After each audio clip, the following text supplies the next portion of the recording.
Un muy afectuoso saludo a los seguidores de Pensamiento al Aire. Hoy, en nuestro especial de geopolítica, haremos una mención especial y una reflexión especial a lo que ha sido el reciente proceso electoral en Norteamérica.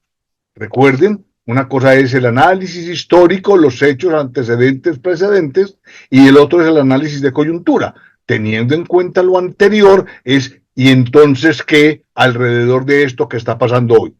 De nuevo, los agradecimientos al doctor Antonio Montoya y al doctor Antonio Ardila, sin cuya colaboración, iniciativa y soporte, esta actividad sería no fácil de elaborar. Vamos entonces a desarrollar el tema de una manera muy simple y muy elemental. Vamos a comentar cuáles son los antecedentes históricos del proceso electoral norteamericano, el proceso electoral en sí mismo. En tercer lugar, cómo fueron los alcances de las elecciones ahora recientes del 2024, pero que empezaron desde hace mucho rato, cómo transcurrió la jornada electoral, una reflexión sobre los resultados y cuál es la coyuntura internacional que nace a partir de ese tema. Sea lo primero colocar sobre la mesa que el procedimiento electoral en Norteamérica tiene su particularidad, pero que tiene una consolidación histórica de un poco más de 200 años, porque fue implementado después del proceso de independencia. Alguien dirá, los analistas dirán en los momentos de evaluación de los resultados de una elección como la que acabamos de pasar, que es un sistema muy extraño, que es un sistema muy complejo, que porque una cosa son los votos populares por un lado y por otro lado la elección de los delegados a un colegio electoral que está predefinido y que en su momento histórico tuvo en cuenta una visión platónico-aristotélica con respecto a la democracia. Le preguntaron alguna vez a Platón, hombre, ¿usted qué es en la antigua Atenas? Hombre, para usted que está defendiendo la democracia, que la reconoce como la mejor forma de gobierno, ¿por qué en Atenas hay esclavos? Y la respuesta de Platón fue contundente. Es que la democracia no es para los esclavos. Parte del ejercicio de implementar este sistema electoral vigente con un colegio electoral tiene que ver en su momento histórico en cómo hacer para administrar aquello de que habían ciudadanos y había esclavos. Y aparece entonces la figura de una democracia indirecta, donde los ciudadanos votan, pero no votan para presidente por el candidato, sino por unos elegidos, unos electores que harán parte del colegio electoral, que ustedes oyeron hasta la saciedad en estas últimas emisiones, que era compuesto por 538 miembros. Ese número 538 es importante rescatarlo, no cae del cielo, no sale del sombrero del mago, no, es el resultado de coger los 435 diputados a la Cámara de Representantes, sumarle los 100 participantes del Senado, ahí van 535, más 3 delegados de Washington, D.C., 435 más 100 más 3 da 538, que es la composición actual de ese colegio electoral. Esto se aplica para 50 estados y para un distrito especial que es el de Columbia, y ha dado resultados especiales. Por 5 ocasiones ha habido candidatos que han sacado la mayoría de votos populares, pero que no fueron presidentes porque no ganaron en aquellos estados que aportaban la mayoría de electores para el colegio electoral. El primero de ellos fue en 1824 el general Andrew Jackson, en 1876 el señor Tilden, en 1888 Grover Cleveland, en el 2000 Al Gore, quien fue el vicepresidente de Bill Clinton, y en el 2016 nuestra recordada Hillary Clinton. Como ustedes pueden ver, entonces, esto tiene origen, tiene arraigo y tiene basamento histórico y respeto institucional por parte de los partidos tradicionales y no tradicionales en Norteamérica. El segundo punto es el proceso electoral. En Estados Unidos hay unas elecciones primarias. En algunos estados los partidos hacen unas reuniones previas a las convenciones que se llama caucus, y se escogen los delegados a la Convención Nacional, donde se escogerá el candidato de cada partido. Para el caso específico, de estas elecciones, estas eran las elecciones número 60, se va a escoger o ya se escogió al presidente número 47, pero además en esta ocasión se elegirían 33 de los 100 senadores, que son 2 por cada estado y tienen un periodo de 6 años cada uno. La tercera parte se renueva cada 2 años y se iba a elegir o se eligió la totalidad de representantes a la Cámara, que tienen periodos de a 2 años, Es importante entonces mirar que hay un proceso que está consolidado, que es importante y que de alguna manera lo que muestra es una madurez política de los Estados Unidos. En estas elecciones, como punto 3 del 2024, pues recordemos que iniciamos el proceso con 2 candidatos, el presidente Biden en ejercicio y su vicepresidente Kamala Harris, y el candidato Trump, expresidente, que en su momento se demoró bastante para seleccionar a quien sería su vicepresidente, en última instancia el señor Vance. Dentro de la disputa electoral del último año, Kennedy, West, la señora Stein, Oliver, Pence, Halleck, un montón de gente aspiraban como precandidatos, pero fue alrededor de marzo de este año cuando se decantaron los procesos y de alguna manera ya quedaron los candidatos que eran. Ya para el 12 de marzo se sabía que era el presidente Biden y que era el expresidente Trump como candidatos únicos.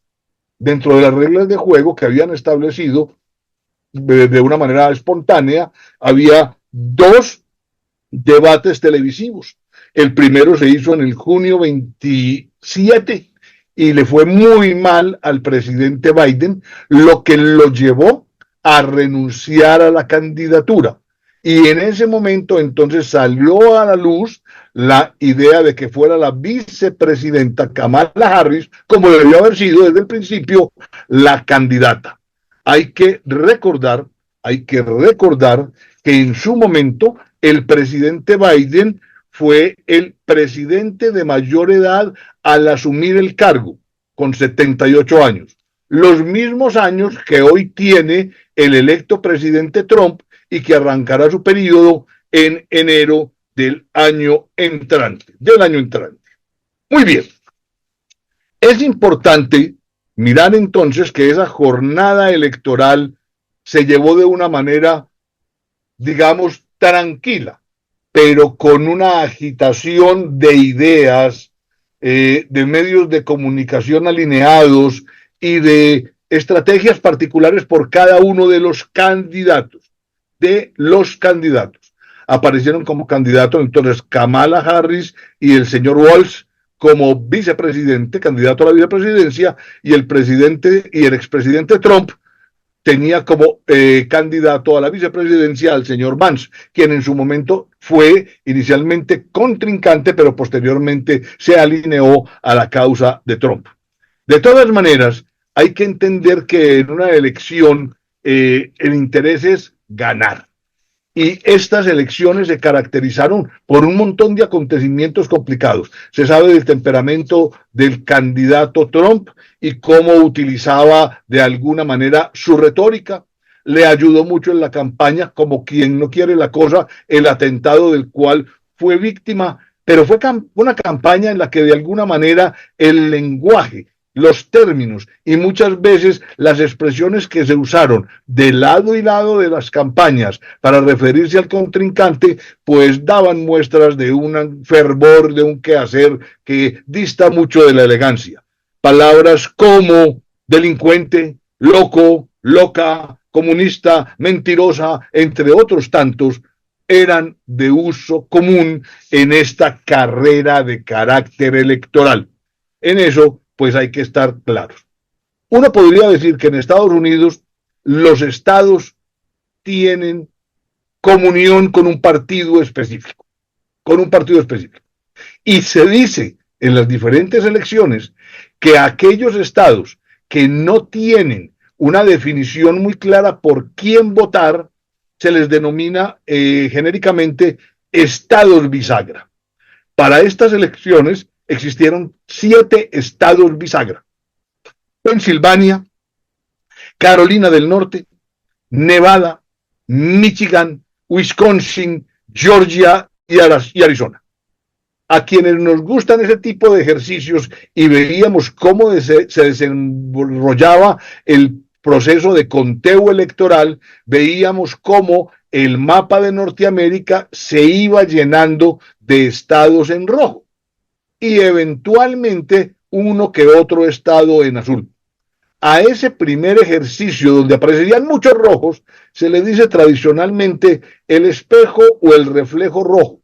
¿Por qué? Porque son los estados pequeños que menos aportantes tienen al colegio electoral, pero que por ser pequeños son los que primero terminan su conteo electoral. Entonces, cuando usted menos piensa, ve un mapa lleno de rojo, pero no puede decir que ya ganaron del todo, porque acuérdense que lo que se está eligiendo es mediante el voto popular a los electores. Entonces hay que esperar que estados grandes como California o como Texas, que son los dos más grandes, terminen de hacer sus ejercicios. En este tipo de trabajo, los horarios son definidos por cada estado. Uno podría decir que las elecciones que acabaron de pasar en hora de Colombia iban de 6 de la mañana a 10 de la noche, porque había estados que eran de 6 a 7, de 6 a 6, de 7 a 7, de 7 a 8, de la mañana y de la tarde y de la noche, y así sucesivamente. También es importante entender que había más o menos una expectativa de 160, 170 millones de votantes, personas, ciudadanos norteamericanos aptas para votar. Y resulta que al iniciar el día de elecciones ya había 60 millones de personas que habían votado por anticipado utilizando los diferentes mecanismos, o el correo o el voto electrónico. Obviamente ese sondeo se llevaba a cabo con toda la rigurosidad. ¿Cuáles fueron los grandes temas que de alguna manera estaban ocupando la mentalidad de los ciudadanos sobre los cuales esperaban respuesta de los candidatos? Con diferente énfasis en cada estado, había 5 que eran generales. La defensa de la democracia, cada uno de los candidatos tenía su propia estrategia y la ofrecía. El tema económico, obviamente a Kamala Harris le tocaba defender al gobierno actual porque ella hace parte de este gobierno, y al candidato Trump pues le quedaba, digamos, un poco más fácil criticar los resultados del gobierno presente. El tema del aborto, que es un tema absolutamente sensible, que tiene que ver con el respeto de la libertad de las decisiones reproductivas por parte de los ciudadanos. El tema de la inmigración, que se volvió finalmente el tema, porque de alguna manera Trump sigue insistiendo en aquella figura de Monroe que decía América para los americanos, lo cual es absolutamente válido y legítimo, pero entonces dice que hay que priorizar y privilegiar al ciudadano norteamericano por encima de cualquier inmigrante.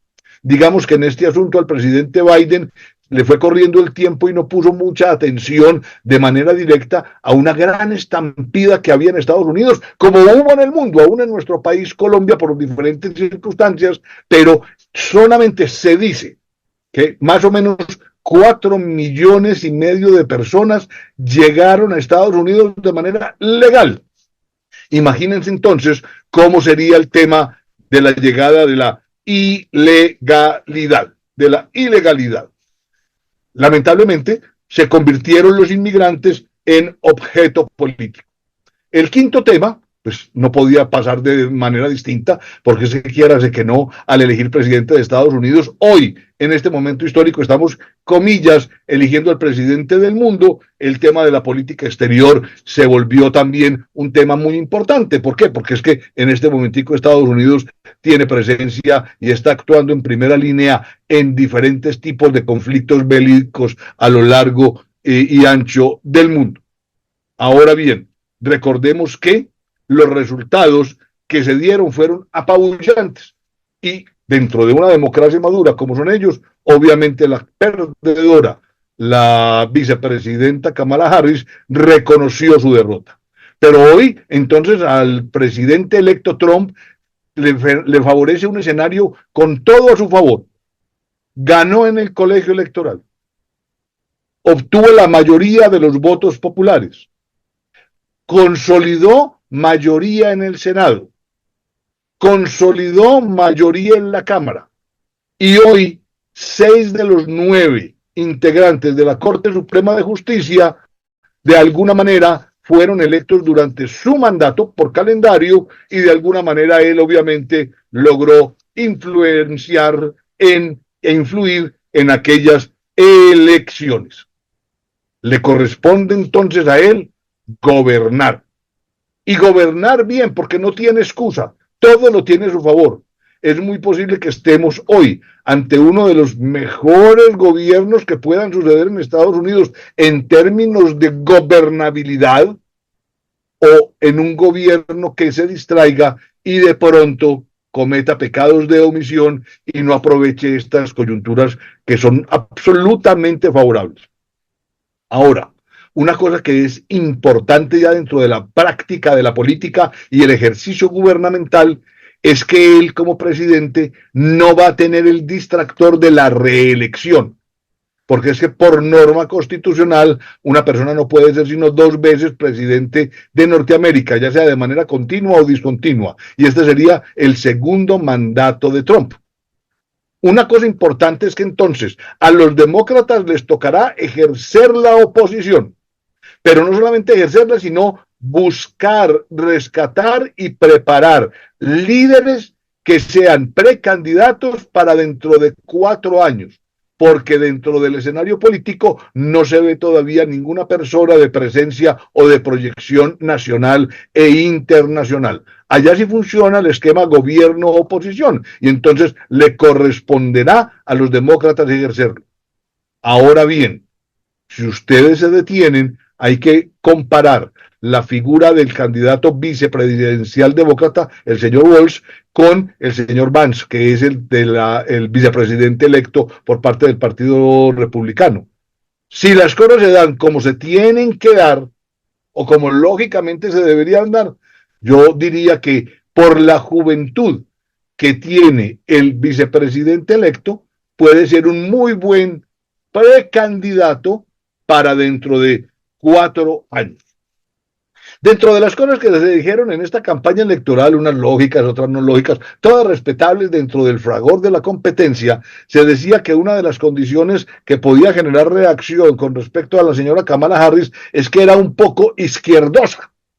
Yo en esto llamo la atención porque entonces, queridos telespectadores, ¿ustedes qué opinan? ¿Un Kennedy, un Carter, un Clinton, un Obama o aún un Biden son izquierdosos? No. Una cosa es que haya un poquito más de pensamiento libertario y otro la ortodoxia conservadora que manejan los republicanos, que es absolutamente legítima y es absolutamente respetable. Con respecto a la coyuntura internacional, pues aquí la cosa sí se pone más compleja. ¿Por qué? Primero, porque se puede comparar con respecto al ejercicio del primer mandato del presidente Trump, donde no tuvo buenas relaciones con la OTAN, no tuvo buenas relaciones con la Unión Europea, sus aliados incondicionales, tuvo unas aproximaciones no muy fácilmente entendibles con Rusia y Corea del Norte. Hoy le toca atender la guerra entre Rusia y Ucrania, y en alguna de las entrevistas él dijo que gracias a su proximidad con Putin, ellos se sentaban y en un momentico arreglaban el asunto. A verlo vamos. Una cosa es la promesa de campaña y otra cosa el ejercicio real del poder. Otra cosa complicadísima es lo que le está viviendo entre Israel y Hamas, que ya va por encima del año de recorrido y que ya de alguna manera vinculó a países como el Líbano e Irán, y hoy todo el Medio Oriente, digamos que está en alerta, Le tocará a él hacer ese tipo de gestión y moverse como gato en cristalería para poder sacar adelante una salida decorosa de Norteamérica y una terminación decorosa y digna para los integrantes, miembros o contrincantes de esos conflictos. Obviamente seguirá la guerra comercial con China, porque una de sus estrategias, y lo dice a viva voz el presidente electo Trump, es el proteccionismo. Primero la industria, primero la producción, primero el empleo norteamericano, antes que los demás. Entonces esto llevará a imposiciones arancelarias en incremento, lo cual, entre otras curiosidades, al resto de los países, entre ellos Colombia, lo toca negativamente. Con Latinoamérica, pues mantendrá unas relaciones normales. A mí me preguntan cada rato, y entonces, ¿cómo le va a ir a Colombia? ¿Cómo le va a ir a Latinoamérica con Trump? Pregunta, ¿cómo le fue con Obama? ¿Cómo le fue en el primer gobierno de Trump? ¿Cómo le fue con Biden? Igual, es que nosotros no somos la prioridad. De pronto, dentro de Latinoamérica, más ubicado en Centroamérica, obviamente sus relaciones fronterizas con México generan unas condiciones muy particulares. Pero de resto, no. No seamos pretenciosos. Colombia es un peón en el ajedrez geopolítico mundial. Y los peones se usan como peones, eventualmente adquirirán una dimensión distinta en un pequeño momento de la historia que se llama coyuntura, y entonces, por ejemplo, Colombia puede ser un país puente si se quiere hacer alguna cosa con Venezuela, con los países de la Comunidad Andina de Naciones, o si de pronto volvemos a narcotizar las relaciones y empezamos otra vez con exigencias de hectáreas tumbadas, persecución y programas especiales contra el narcotráfico, en unas estrategias o con unas estrategias que están demostradas hasta la saciedad que no están funcionando. También es importante entender que el presidente Biden tiene algunos asuntos legales pendientes. De alguna manera él fue declarado culpable por algún juez de Nueva York para algunos acontecimientos que se convirtieron en delitos, y está a la espera de lo que es la sentencia formal a finales de este mes. Lo que es claro es que el sistema legal norteamericano pues ve que hay delitos más graves que otros, y hay otros que no impiden el ejercicio de la política, lo cual es el caso actual del presidente electo Biden.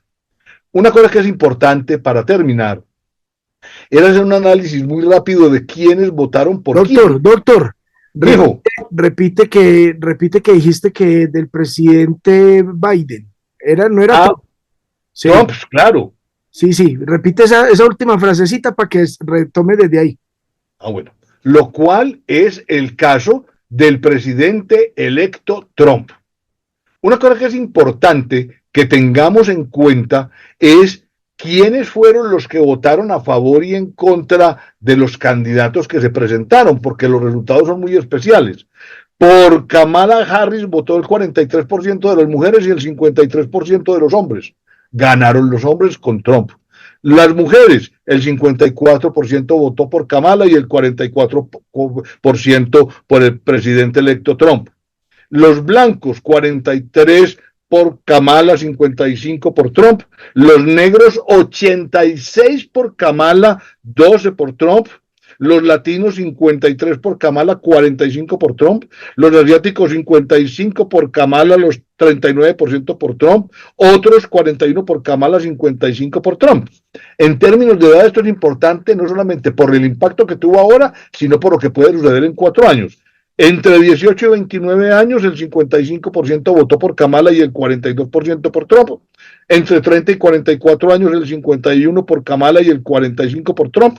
Entre 45 y 64, ya la cosa cambia, el 45% por Kamala, 53% por Trump, y de 65 en adelante, muy parejo, 50 y 49. En términos de nivel educativo, los de más alto nivel educativo votaron por Kamala, 57%, y el 40% por el señor Trump. Esto es un breve resumen, una reseña, un recorrido muy rápido de lo que es el portafolio de actividades y de eventos que giran alrededor de unas elecciones presidenciales bajo el sistema electoral norteamericano. ¿Uno qué puede decir ante este resultado? que era previsible o no previsible. Se esperaba que hubiese una mejor participación en términos de número de votos de Kamala Harris. Lamentablemente esta señora arrancó su campaña muy tarde. El gobierno al cual pertenece, que es el del presidente Biden, no está muy bien calificado. Puede ser catalogada como una mujer afroinmigrante y de todas maneras existen ciertos rasgos de machismo todavía en Norteamérica. Hay una acción tardía reconocida por propios y extraños del gobierno Biden con respecto al tema de la inmigración y lamentablemente de pronto por haber llegado tarde a la campaña de manera frontal no logró cautivar a esos 7 estados bisagra, todos los cuales fueron ganados por Donald Trump. ¿Qué le deseamos al señor Trump? Un buen gobierno y que sea exitoso. Uno no puede ser tan absolutamente miope de desearle el mal al piloto del avión en el cual uno va como pasajero. Y si a Estados Unidos le va mal, al resto del mundo le va mal, hombre. Sobre todo a quienes hoy estamos considerados sus aliados y sus socios para las diferentes actividades económicas, políticas, sociales y aún tecnológicas, aunque Colombia con un poco efecto en ese campo. Para Pensamiento al Aire es importante compartir con sus seguidores análisis de coyuntura, de temas, de decisiones, de eventos que trascienden fronteras y nos afectan a todos. A ustedes muchas gracias y un fuerte abrazo. Nos vemos más adelante.